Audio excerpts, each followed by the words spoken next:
You are making the world a better place by listening to the Joy of Living podcast. This is your guide to achieving a more purposeful, powerful, and positive life. Join Barry Shore in unlocking the best version of you and becoming happier, healthier, and wealthier. And now, here's your ambassador of joy, Barry Shore.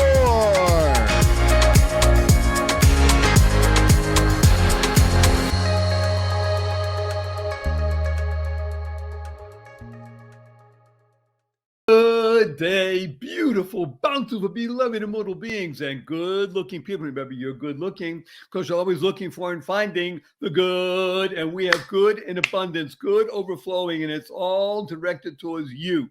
Yes, you, Y-O-U. As you know, in this show, you've tuned in consciously and conscientiously to The Joy of Living with your humble host, Barry Shore.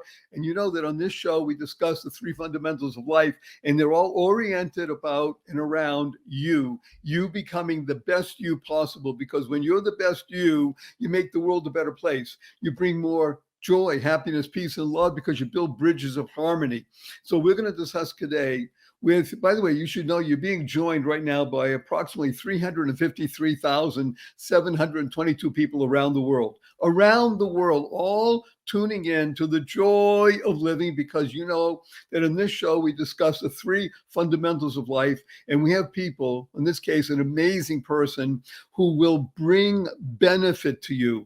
And the result of listening to this transformative information will enable you to become healthier, happier, and wealthier. And who doesn't want that? So these three fundamentals of life, of course, are number one, life. Your life has purpose. And when you live a purpose-driven life, the result is number two. It's a good number two. Number two stands for go mad. Now, in this case, MAD is a wonderful acronym that stands for make a difference. You lead a purpose-driven life, you make a difference in the world. And number three is the ability to unlock the power and the secrets of everyday words and terms. Simplest example, right now, this is being carried over the internet, that magical, mystical, mythical platform that touches everybody in the world. That's why we have hundreds of thousands of people in countries all over the world being able to listen in and watch what we're doing or about. So if you ask anybody, what does WWW stand for? Invariably, they'll tell you it has to do with the internet. Now, factually speaking, they're correct. But in our world, the world of the positive, purposeful, powerful, and pleasant,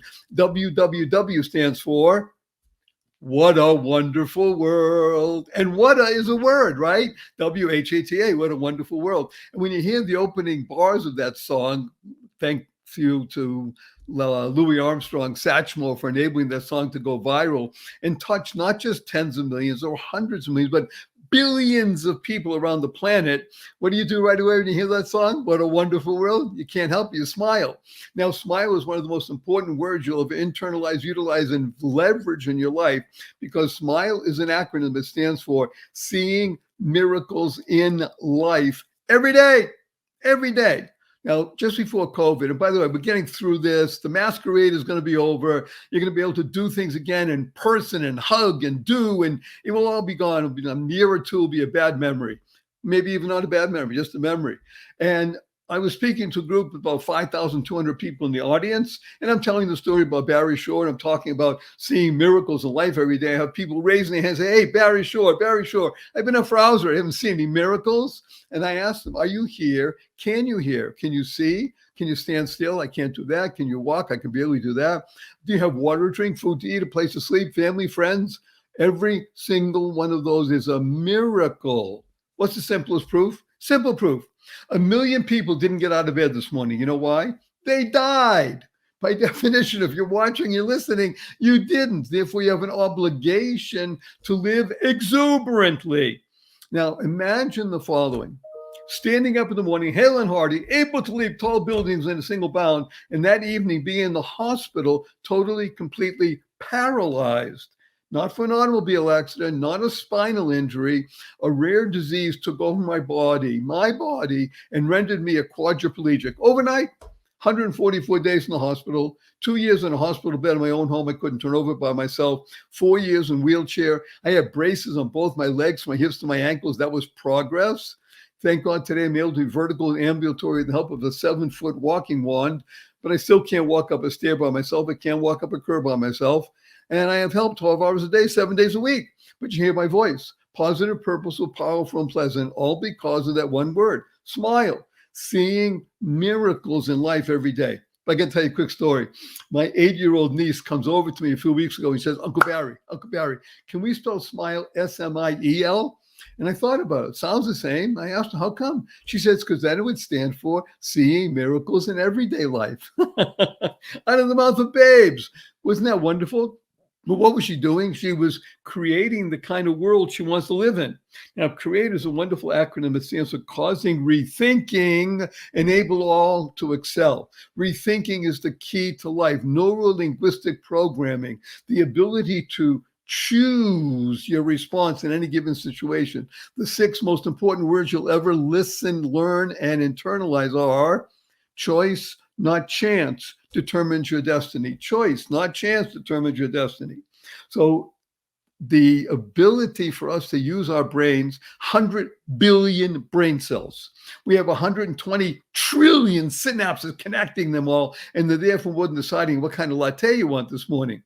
That's the genius of using our minds when you hear and understand and utilize transformative information, which is going to be given over to us today, because we are in unique times and it causes us to evaluate what's going and create a new paradigm, make a shift. Shift happens. Now, most of the time people they drop the F in shift and they have the other stuff. We want to talk about shift happens. So I want to just warn you in advance, everybody, that your humble host, Barry Shore, does use a lot of 4-letter words. But the 4-letter words we use, because we live in the world of the powerful, positive, purposeful, and pleasant, are love, life, hope, grow, free, gift, pray, play, swim. 4-letter words. And I even use the 4-letter FU word because it's fun. I do it for the shock value. And the 4-letter FU word we use is fun.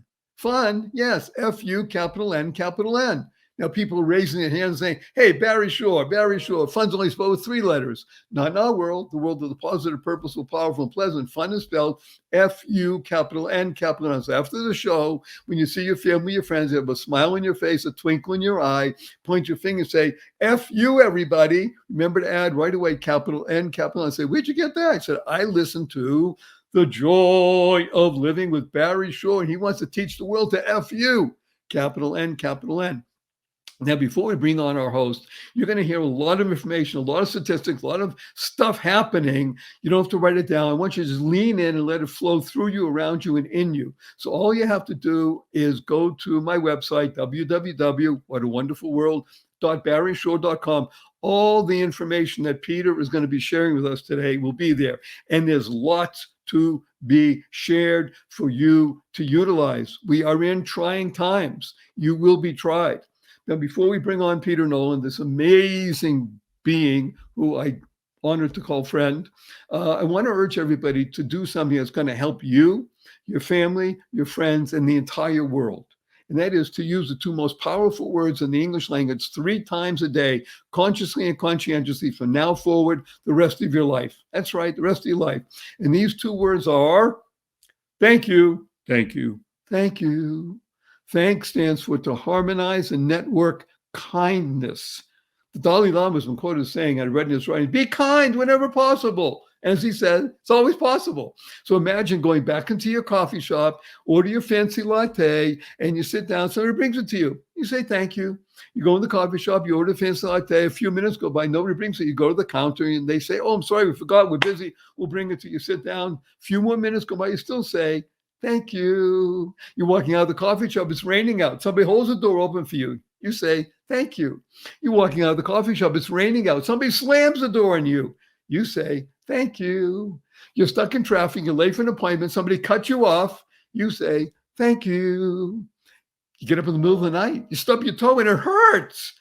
You say, thank you. To harmonize and network kindness.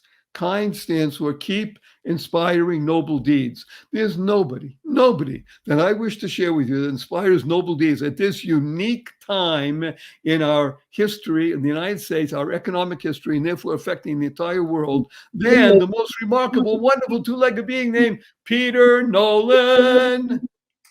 Thanks, Barry. Peter, say hello to 358,000 people around the world.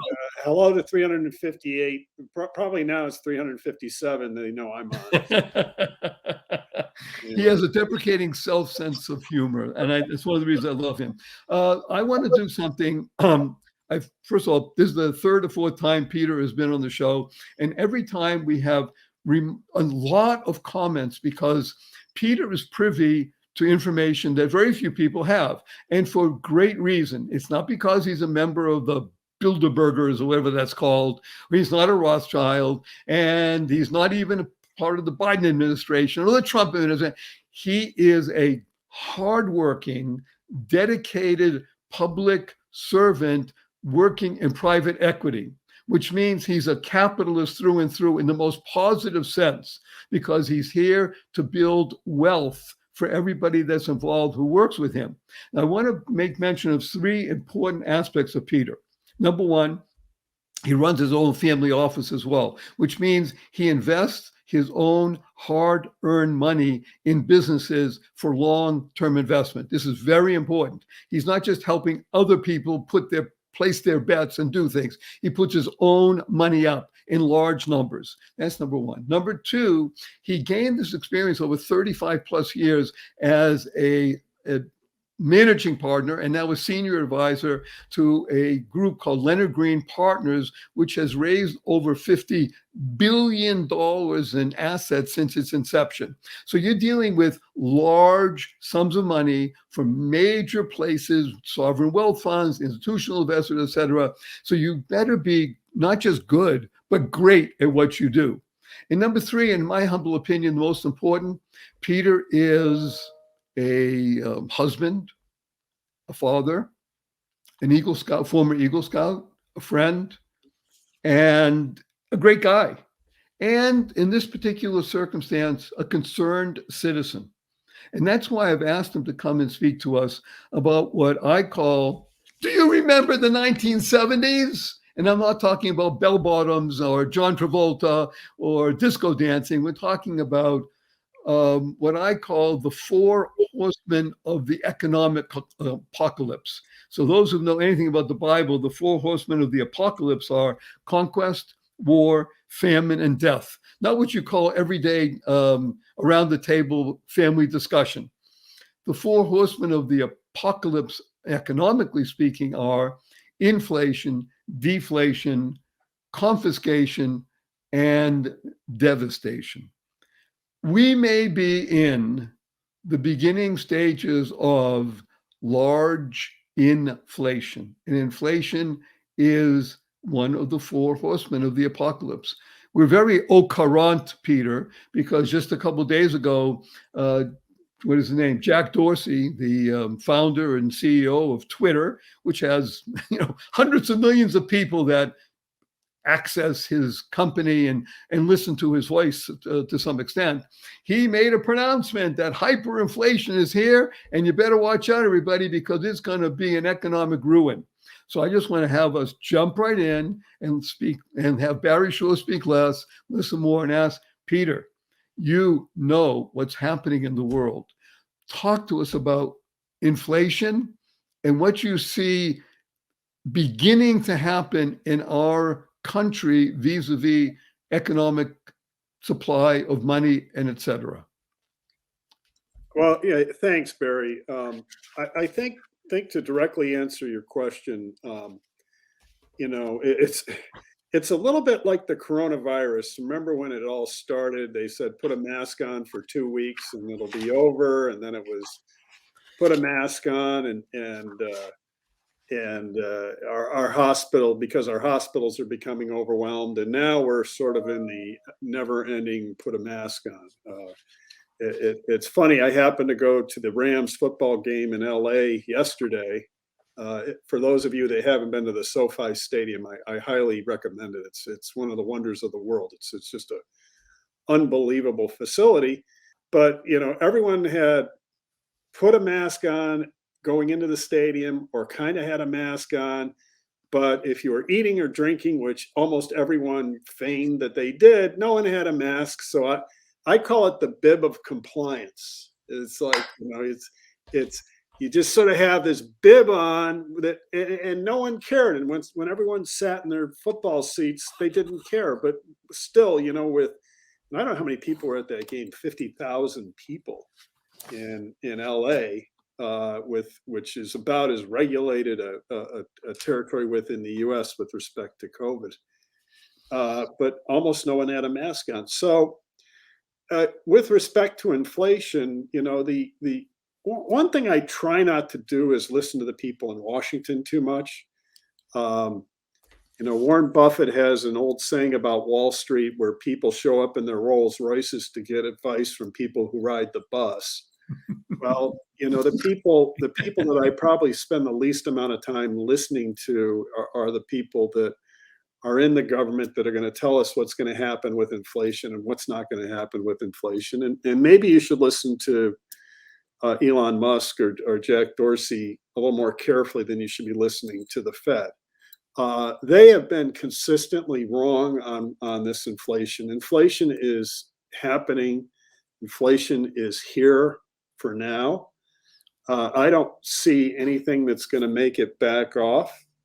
We have a whole host of issues. You have the well-reported supply chain issue, which is the goods. I live in Los Angeles. I'm in Hermosa Beach. Literally, just to my left, you can see the ocean.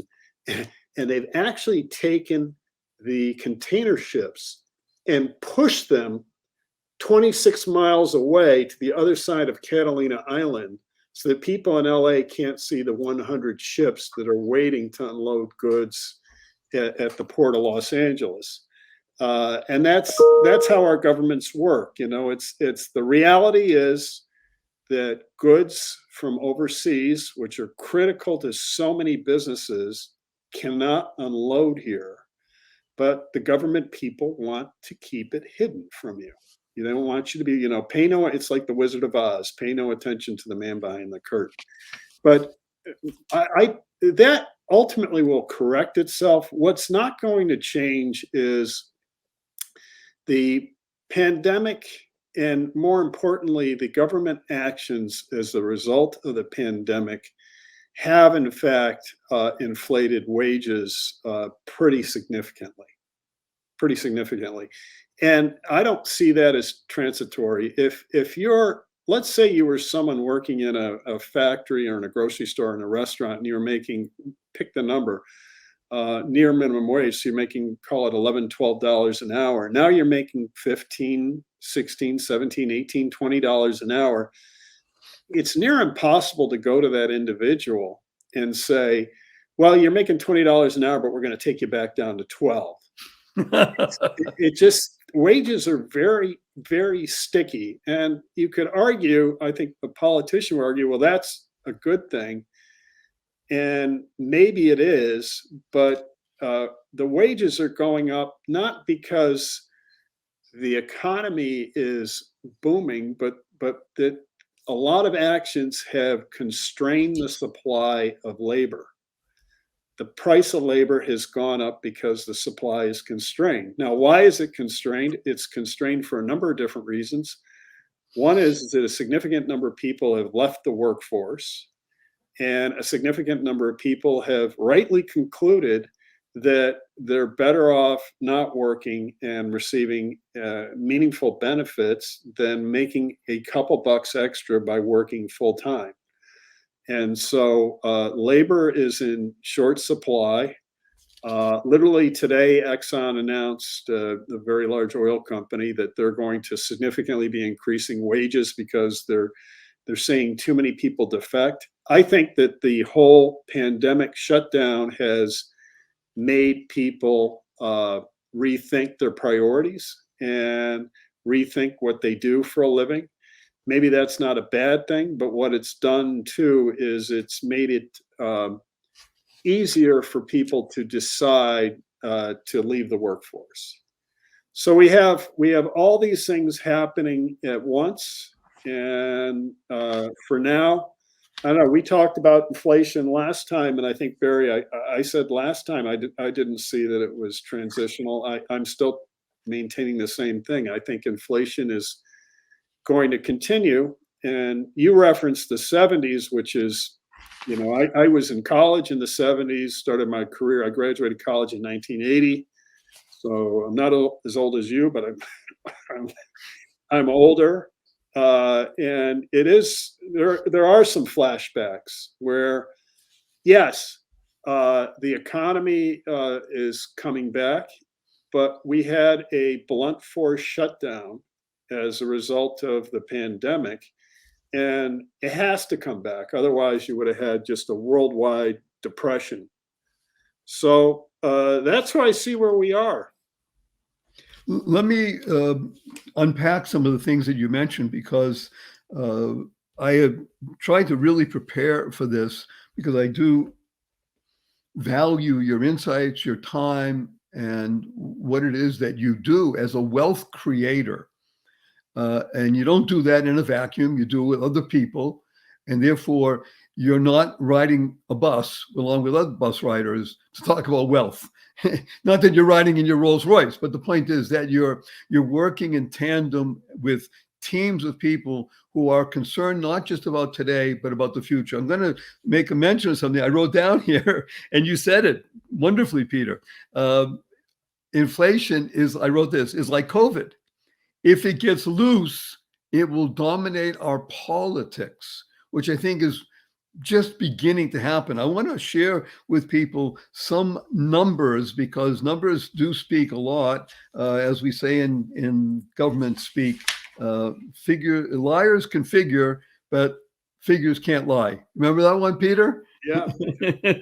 So when Jimmy Carter, nobody, by the way, 80% of the audience listening is under the age of 38. So they may have no idea what we're talking about. And a lot of people listening from China, from Pakistan, from India, Africa, all over the world. When a president named Jimmy Carter, and you can look him up, took office in, I think, 76. So inflation was 4.8%. Now, I'm going to make mention of that number again, 4.8%, because according to government statistics, inflation today is 5.3%. So keep it in mind. It was 4.8% when Jimmy Carter took office, and today they say it's 5.3%. The next year, when he took office in 76, the next year, inflation went to 6.8%. The following year, it went to 9%. The following year, it went to 11%. And when he exited office, thank God, in a landslide victory by Ronald Reagan, inflation was at 12%. 12%. If that was not bad enough, because that's when Peter says he came into the workforce, you might remember this. Inflation was double digits, but even worse was that interest rates, what banks were charging mortgages, people to borrow money, exceeded 20%. I think the highest was 21.25, but it was at 20% in 1980. In other words, it was an untenable situation, but it started at 4.8%.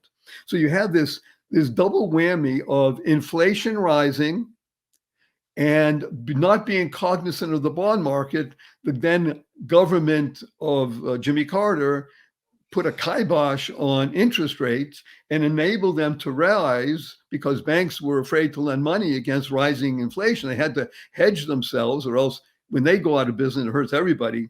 So you had, like you just said, this is like COVID, when it gets out of hand, and then you have a wink and a nod, like you said, the bib of compliance.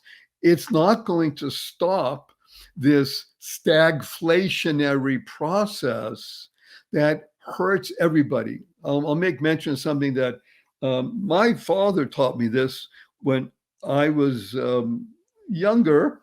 I think it was around the late 70s. Maybe 75, 76, when he noticed these things, because he was a businessman. He had retired, he'd done well. And he said, inflation is a burden for everybody.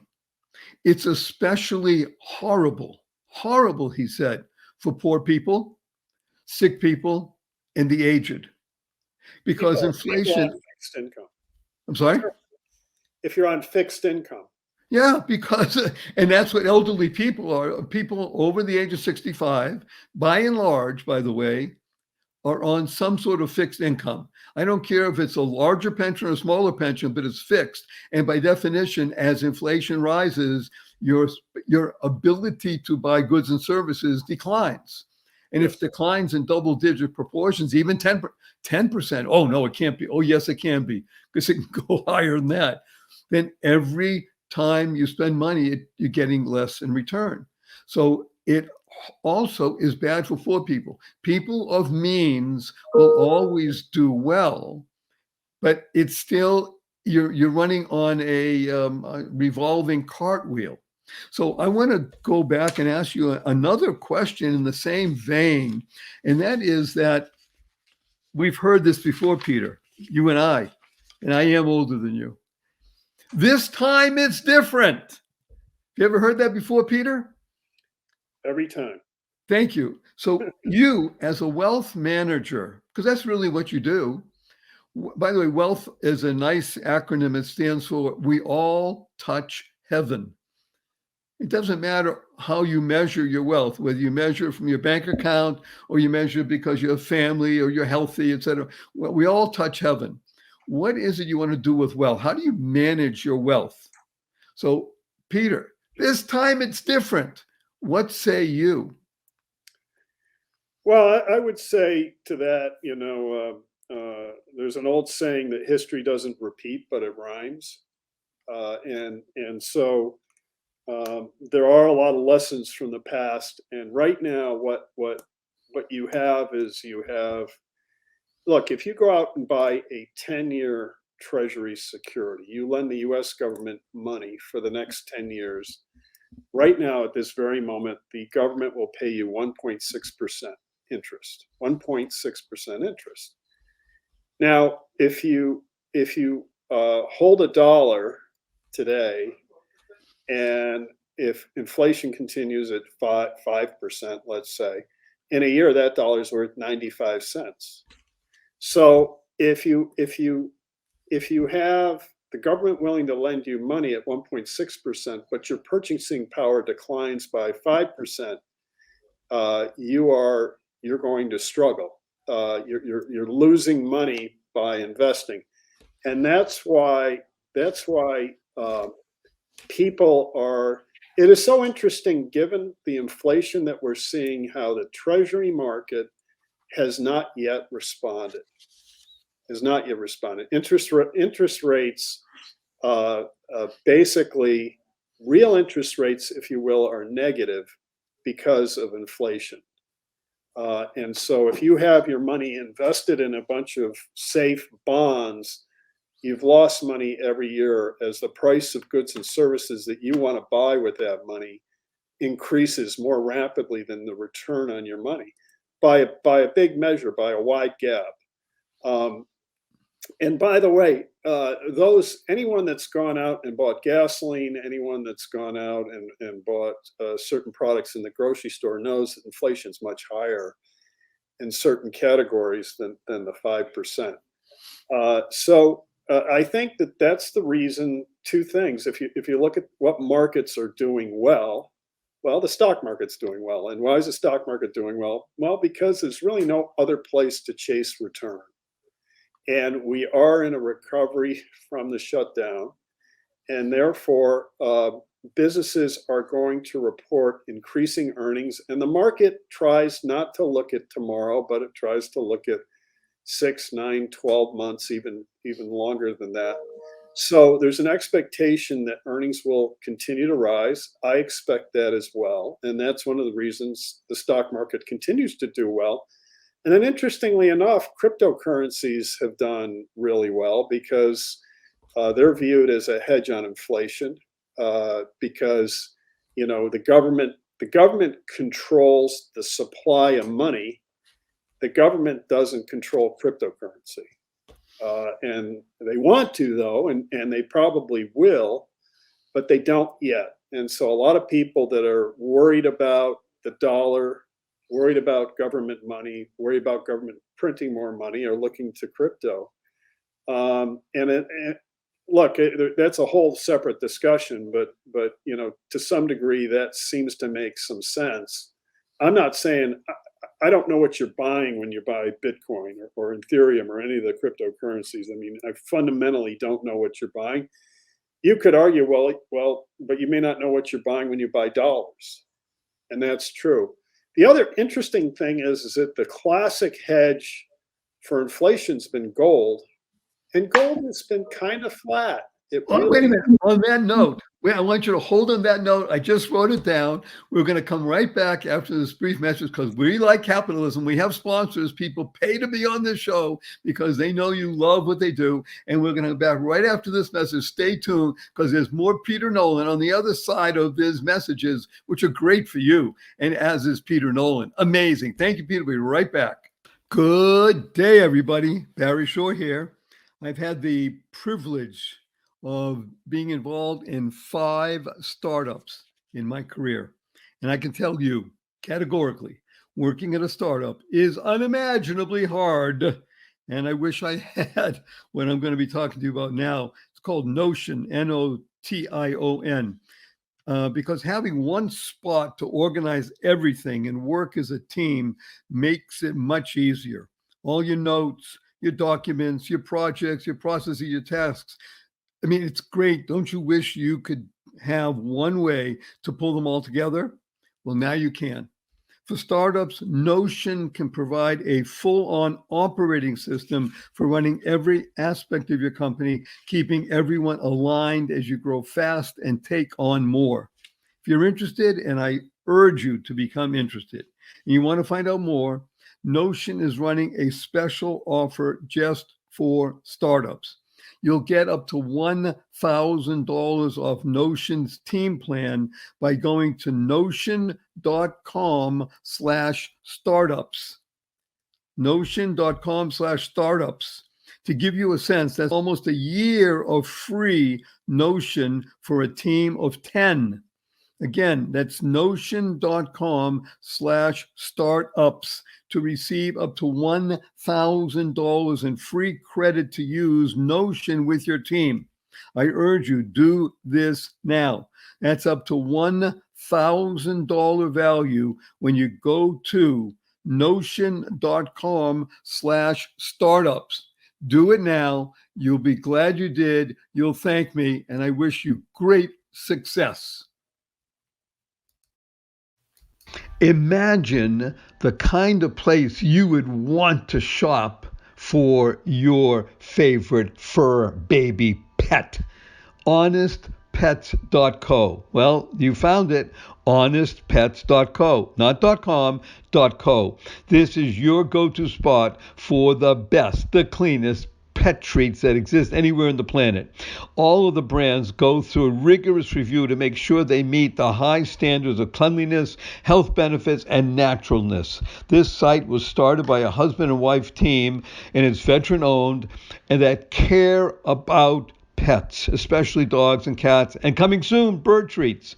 These are very nice young people who really care about making a difference because a portion of proceeds go to support veteran organizations with a focus on service dogs. This is the place where you want to go. You want to tell your friends this has the finest, yummiest, freshest, all-natural treats and stuff for your fur baby. So go there, honestpets.co. honestpets.co. Do it now.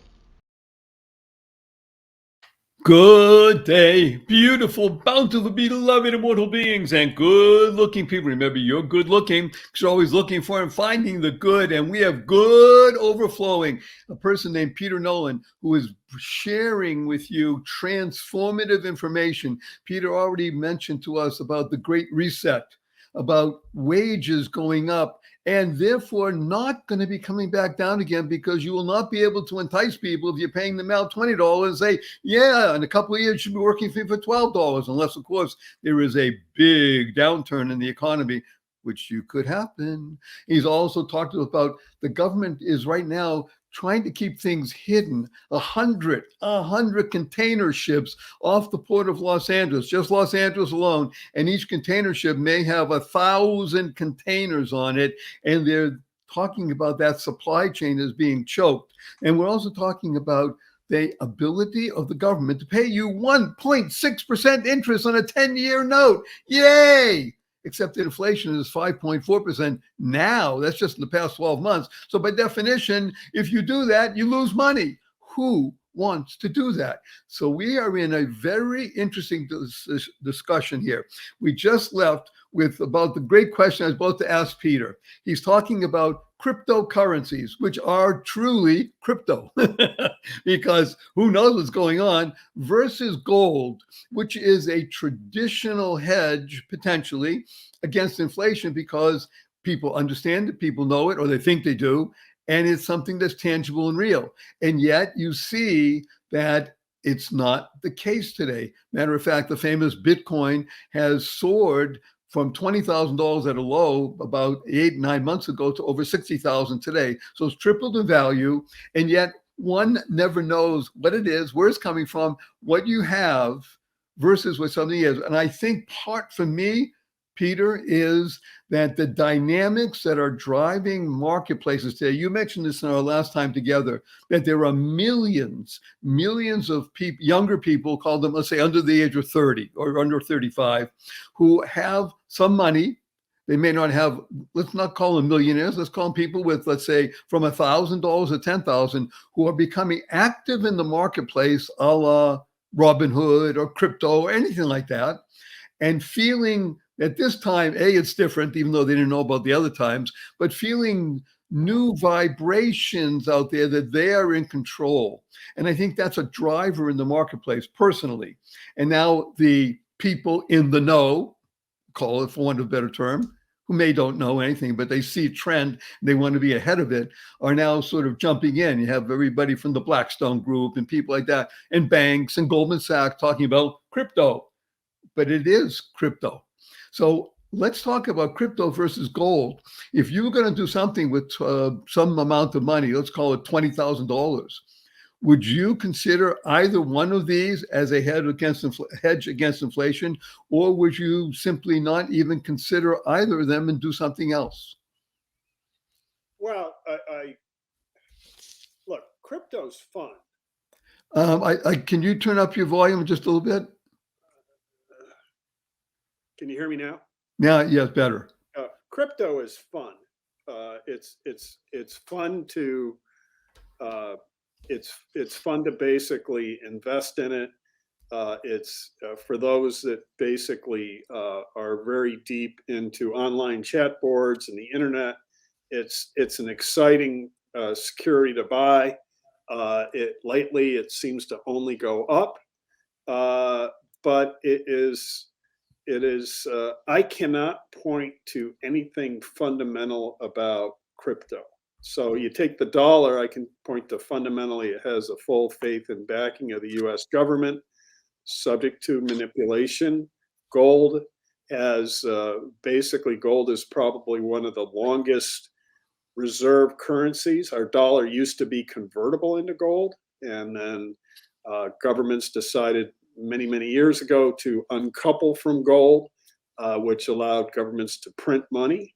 Before, that's why you had Fort Knox and all these other reserve banks that actually had gold reserves in their vault to back up the paper money that they were printing. Today, I think if you were a real crypto investor, you'd say there's no difference between what the government does to create currency versus what the crypto market does. One's controlled by the government, the other's controlled by the crypto miners and the algorithm. You're not wrong. It's just I have zero understanding of what the fundamental value of crypto should be. Should it be $62,000 or should it be $6,000? I don't know, and therefore I just have. And, I guess I'm the wrong generation, but I have a fundamental If I don't understand it, I don't do it. Now, I guess I think I understand what happens. I don't necessarily understand all the moves the government's going to make with the dollar.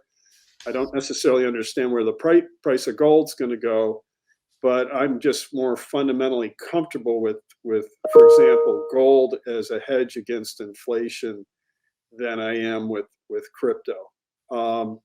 I guess the answer is that I probably wouldn't do either. I'm not buying gold. I'm not buying crypto right now. And what I look to do is buy operating companies. You've described me as a wealth manager, and a wealth manager is these days, stockbrokers, if you will, describe themselves as wealth managers. It's a nicer term than stockbroker. And what we are is we invest in companies, and we own companies outright. We control companies outright. And what we're doing is investing in areas within our companies to try to grow and create value for the shareholders, but also the employees in the management. So the answer is that crypto, if you're going to invest in crypto, make sure you can lose every single penny that you put into it. Make sure you're perfectly comfortable with it and have fun. I mean, it's sort of like, it's not like it's better than going to the horse track, but not a lot better, because if you sit anyone down that is truly knowledgeable about crypto, no one can really explain to you the fundamental value other than they believe in it more than the dollar. It is hidden from the government, and it also means that bad guys like to use crypto because they can. Right now in the latest one of the latest tax bills that were being debated in Washington, the government wanted to have a report on every transaction in anyone's bank account, $600 and higher. And so the government wants to look at, and that's not to get billionaires and millionaires, that's to get the guy that is working in the cash economy, who may not make very much money at all. That may be a $30,000 a year person, sort of a minimum wage person. And the government wants to look at their tips to somehow start to tax it. And so, I think that crypto is a way to hide from the government in many ways, and not have the government looking into your affairs and keeping things out of sight. And that has, for a lot of people that don't trust the government, that has a certain amount of appeal. But I'm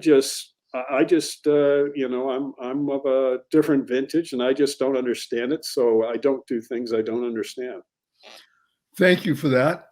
By the same token, as you mentioned, yes, could crypto go from 60,000 to $6?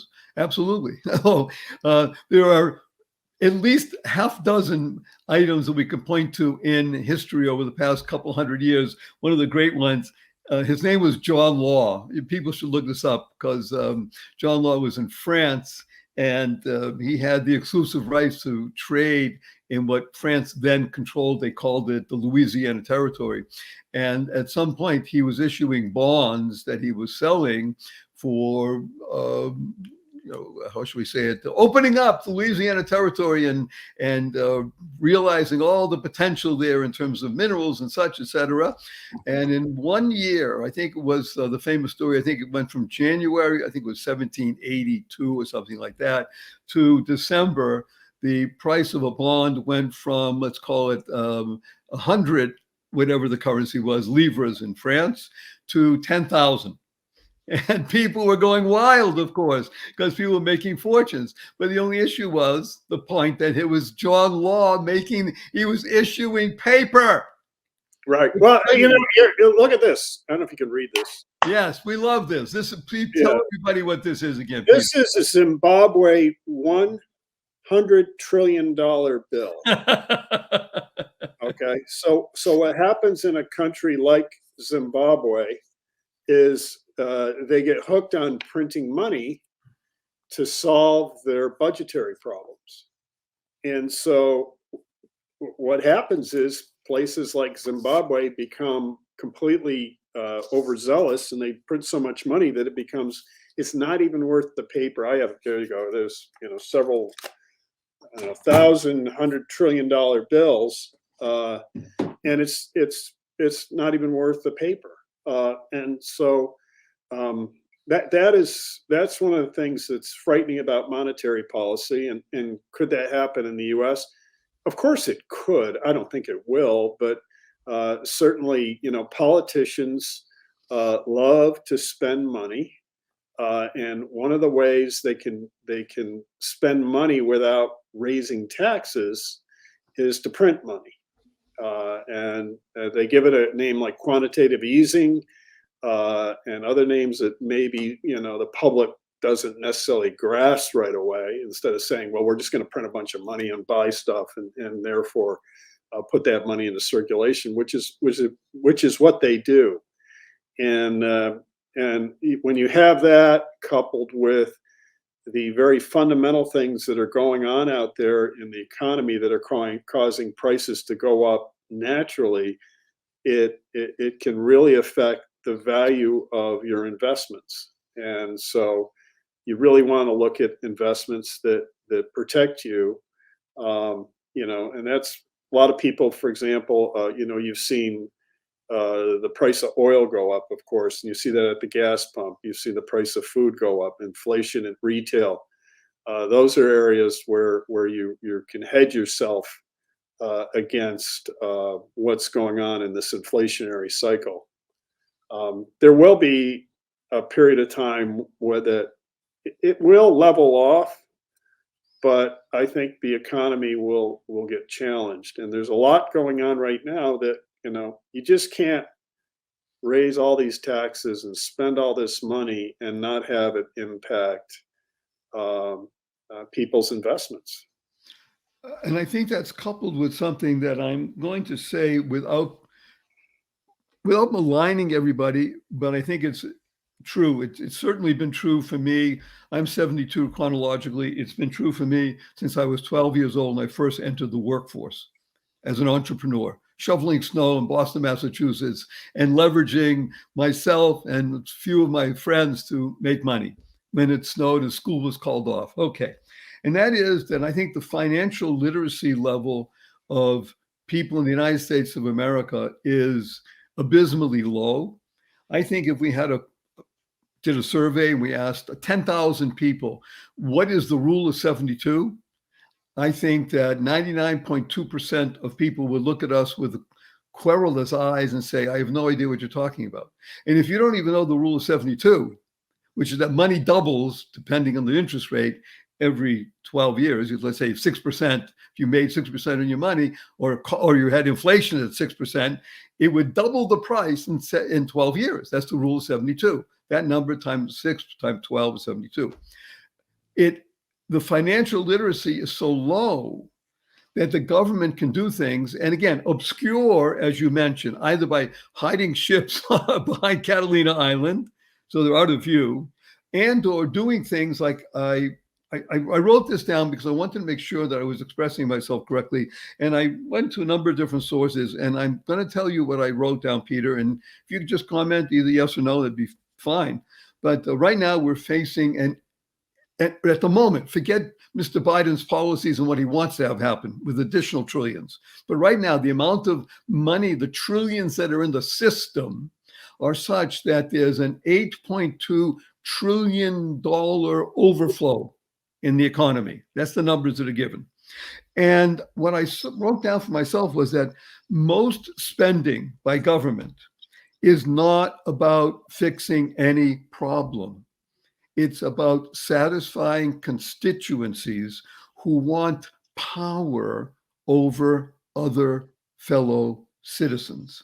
And unfortunately, the terrible example right now that's even being tossed around is the idea of, well, we're going to go and tax those billionaires, the billionaire tax, and we're going to tax unrealized capital gains.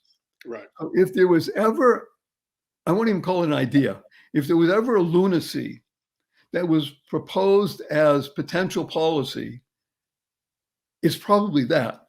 Because when you even posit that you're going to tax unrealized gains, it won't stop with billionaires because government is addicted. They are junkies. It's a gateway tax. Look, here's in many ways it's brilliant politically.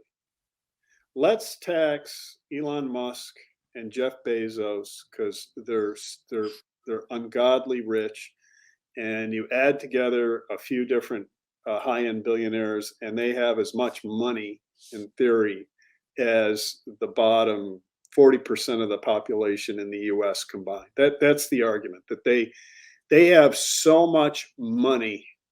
It's immoral. It's wrong. Let's confiscate it. Remember, that's one of the four horsemen. Remember, Yeah. inflation, deflation, confiscation. Right. And so, a lot of people won't like someone like me because, why defend those guys? But the problem you have is twofold. One is that you historically don't get taxed until you sell something and have a gain. And it because they may have a whole bunch of stock in a public company that they have not sold, that they may have owned since the day they created the company. It's not as though they have the cash to pay that tax right away, and it's a really bad precedent. It's a slippery slope, because then you go, well, what about this guy's farm, or what about this house? And housing prices, for example, I live in California. In LA, housing prices are up significantly. So if you have a house and let's say it was worth $1 million, and that's like a starter home in Los Angeles. That's a starter home in Los Angeles. And on the west side, you can't even get one. And the price goes up by 30%, which is, it kind of has. Mm-hmm. Then you have a $300,000 increase in price. And why don't we just tax them? Why don't we have a wealth tax on that, in addition to your property taxes you're already paying?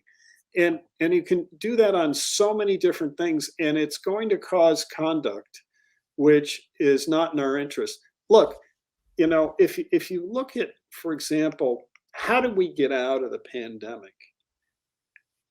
We didn't get out of the pandemic because of the government. We really got out of the pandemic because of the private sector. It was really Moderna and Pfizer and Johnson & Johnson. These evil drug companies created products that are a miracle. They should be receiving the Nobel Prize. They're not.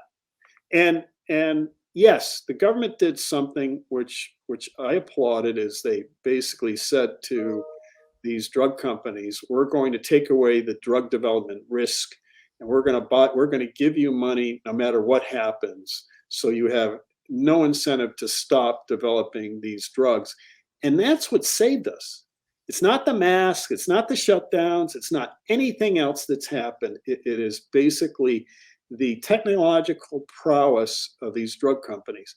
And so I look at, how are we going to solve climate issues? How are we going to solve all the issues of the world? It's really going to come from the private sector. And I'm a big private sector guy, so I'm going to apologize. It's not really going to come from Washington. And so what you don't want to do is punish. We've had breakthrough successes in so many industries which have made our lives better, and which have made the world a better place, which have reduced, for example, carbon in the United States has been reduced. Yet there's a desire to confiscate and go after these folks. And mark my words, if they get the wealth tax through, and they're saying it's just going to affect a few hundred billionaires, it ain't going to stop there. That's like you've gone into the drug den and you're going to take your first shot of heroin, and a couple things are going to happen. One is you're not going to get as much heroin as you thought you were going to get, because these guys aren't fools, and they're going to figure out ways, and then you're going to want more, and you're going to want more, and you're going to want more, and then it'll just expand. And I just think a country from a from a policy point of view, we should. These guys are national treasures. Now, I don't know if they're good people or bad people, or but I'm just saying the businesses. Amazon is a national treasure. Tesla is a national treasure. These companies that have been developed and created this wealth. There's a reason they've done things which have made people's life better and advanced us at this point in history. And that is the beauty of capitalism. Capitalism at the end of the day, and the reason I'm a capitalist is capitalism is a fundamentally virtuous activity because it is the best allocator of economic effort ever devised. And the opposite of capitalism is what you see in places like Cuba and North Korea, where Venezuela, where some central governmental planner, the Soviet Union, some central governmental planner decides how assets should be allocated. And I would much rather deal with the marketplace than some bureaucrat figuring out how assets should be allocated. I think the price, it's not perfect. It's brutal. It's they have it. They call it basically creative destruction because competitors are waking up trying to destroy each other every day. But that makes your product better. Right. And so I'm an enormous fan of it, and I am an unapologetic capitalist. On that note, there's a couple of things I'd like to do because our time gets just so short because you're so good. I want to make people aware of a couple of things I think you might find also quite amazing, Peter. Again, we're talking about, do you remember the 70s? In 1977, our federal debt was 34% of our gross domestic product, GDP. 2021, our federal debt is 125% GDP. In other words, yes, we spend more than we bring in, and it's not changing. There's no, how should we say it? Get your arms around it and let's see what we can do to make us more solvent. 125% of GDP today, with all these new bills that the Biden administration is how should we say it? Saying that it's in our best interest to do this. It seems the opposite. That's number one. Number two, and this is where it gets, I believe, truly potentially dangerous vis-a-vis a democratic republic. In 1977, 12% of Americans got direct government aid in any form, welfare and such like that. 12%. 2021, 51% of Americans get direct government aid, and that's not including before pandemic spending. In other words, all the trillions that are in the pipeline, that's not including all of that. So you have more than half of the country getting direct aid from a government that is, as the title of the great book by Mr. Hayek is, The Road to Serfdom. When you literally put people in a economic slavery, I'm being graphic here, then you control what they think and what will happen because they're dependent on you. Like you mentioned, heroin is a dependency. Getting money from the government is a dependency. So when that which is giving you what you think you need and want, it's the temptation to vote that way to make sure that the others who have so much more.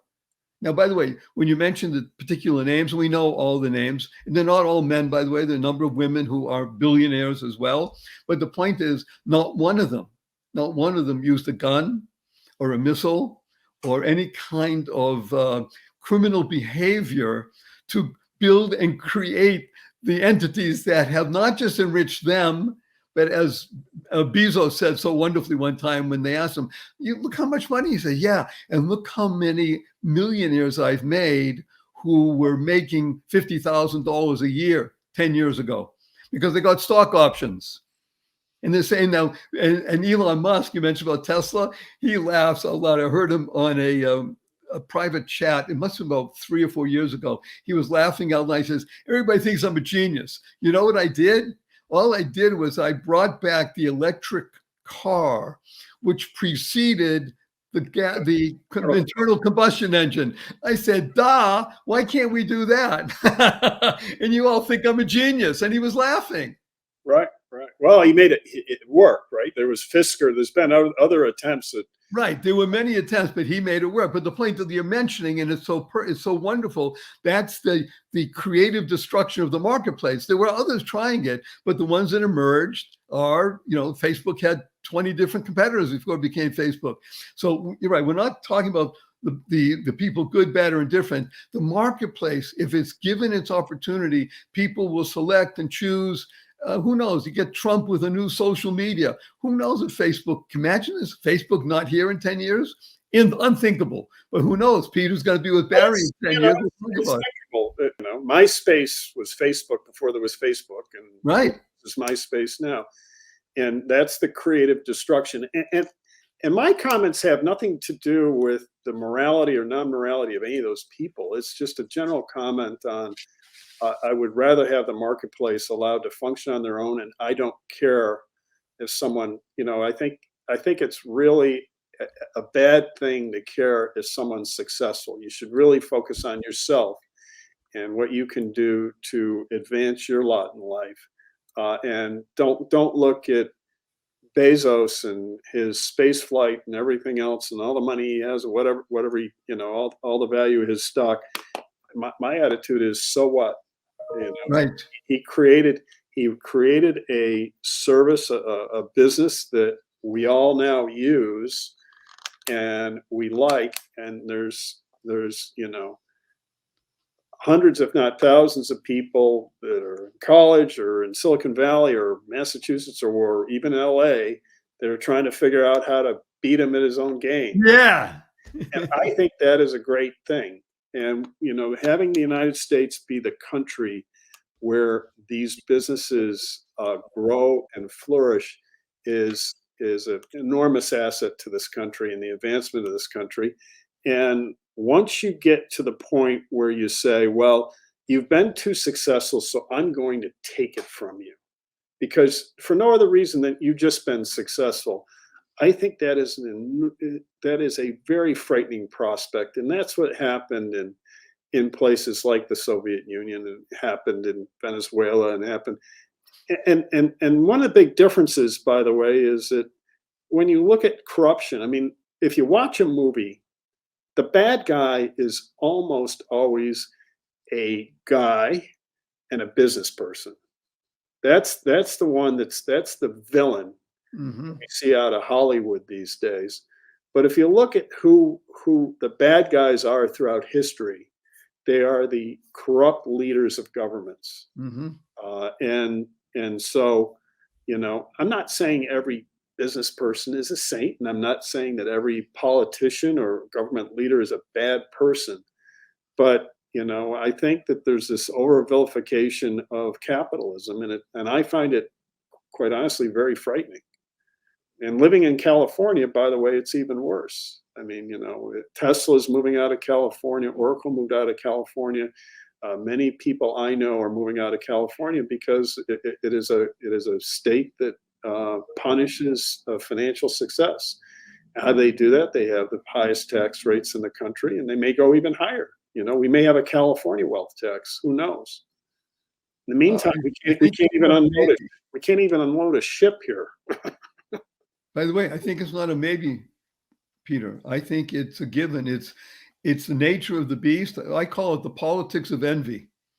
Right. And when you stir up people to envy other people rather than emulate and say, hey, I could do that. I I could open up something. I have an idea. I have a dream. I can make it happen because I live in the United States of America. I live in California, and anything is possible. Everything is possible because I'm here in America. We don't want to allow the four horsemen of the economic apocalypse to enter our mindset, our heart, and that of our fellow citizens. We want to look at our fellow citizens as builders, as doers, as creators, as beneficiaries, not as people taking away from me, because the pie is so enormous. There's no such thing as a small pie. It's if a politician says it's a zero-sum game, they're a fool. It's not a zero-sum game. Right. You can through work and innovation and technology and all these other things, you can lift all the boats. And that's what's happened in this country. And going back to your financial illiteracy, there's a belief that's been developed over the years that people that have been successful financially must have done something evil. They must be bad. They must be punished, and what they have must be confiscated. And taxation is a form of group confiscation. Mm-hmm. We accept a portion of it, but if you look at it, there's this increasing enthusiasm to take more because you have this.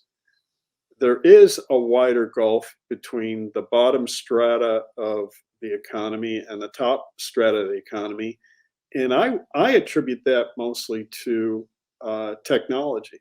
That technology has made it easier for someone like to create a Facebook or an Instagram or a Tesla or an Amazon, and therefore to reap unusually high gains.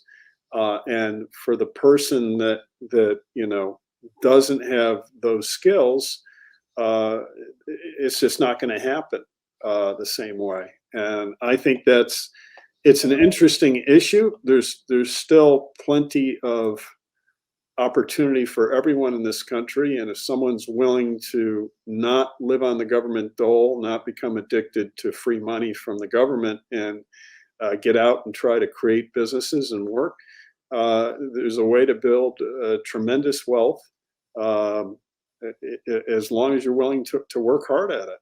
And, I don't want to see incentives that are set up to discourage that. And I'm going to use the last part of that word. We're going to talk about courage. And thank you for your courageous stand, Peter Nolan. Again, everything you want to know about Peter, and there's lots to know. When to share with this, to listen again, share this with at least 5 people. It means 1.5 million people will be learning and watching this. Just go to my website, www.whatawonderfulworld.barryshore.com, because you can't get this kind of information on the nightly news or even in some sort of fake news offsite channel. This comes from somebody who gets his hands dirty in the most wonderful way by turning over the soil and planting. He's a farmer in reality. He plants his ideas and he reaps the benefit of them because he said he runs operating businesses and he thinks in long term, and he really wants everyone to be successful because it's not a zero-sum game. It is a big plus game. If you're in America, you can do it. Now, the good news is you might even be able to do it in other places in the world because you work with and for American companies. So America's tentacles, because of technology, touch almost everybody in the world. So get involved, everybody, because Peter Nolan is leading the band, and he's a great 76 trombones, led the marching band. That's him. So we're going to say, I'm not going to give you a hug, Peter, in front of these hundreds of thousands of people, but I will ask you 2 quick questions. One is, will you come back again? Barry, I always respond to your call. I am humbled and honored. Thank you. And I'm going to ask you in 80 seconds, it might be unfair, but let's try and do it in 80 seconds. What is your most fervent desire? Well, it's the health and happiness of my family. Now, what he just wished for himself, I'm saying this for him, is what he wishes for every human being that's listening. See, that's the genius of the system, that we wish for ourselves and we wish it for everybody. I told you, you listen to this show on the joy of living, you'll be happier, healthier, and wealthier. We proved it today. We live by the three fundamentals. Remember, life. The number one fundamental is your life has purpose. Number two, go mad, go make a difference. Number three, unlock the power and the secrets of everyday words and terms. WWW, what a wonderful world. Smile. Seeing miracles in life every day, as my 8-year-old niece says, seeing miracles in everyday life. And create the kind of world you want to live in, causing rethinking, enabling all to excel, rethinking. Be independent. You don't have to depend upon the government. Be yourself. Become your best self. You make the world a better place. And say thank you 3 times a day. Consciously, conscientiously. You'll do something good for you, your family, your friends, and all living beings around the world. Remember, thank you. Thanks stands for to harmonize and network kindness. Use 4-letter words. Remember, we live in a positive, purposeful, powerful, pleasant world. So our 4-letter words are live, love, hope, grow, free, give, pray, play, swim, life. Living inspirationally for eternity, and tell the world to F you, capital N, because that is beginning a conversation. What do you say? Yeah, I heard on Barry Shores that Joy of Living wants to teach the world to F you, capital N, capital N. So again, our prayer from Peter and Barry is go forth, live exuberantly, spread the seeds of joy, happiness, peace, and love. Go mad. Go make a difference.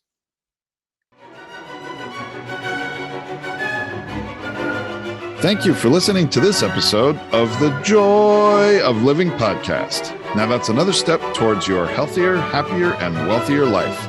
Never hesitate to do good in the world, no matter what the situation. Join us for another upbeat discussion next time at barryshore.com. And be sure to leave a rating and subscribe to the show to get more conversations like this. And remember to share it with your family and friends too. See you on the next episode.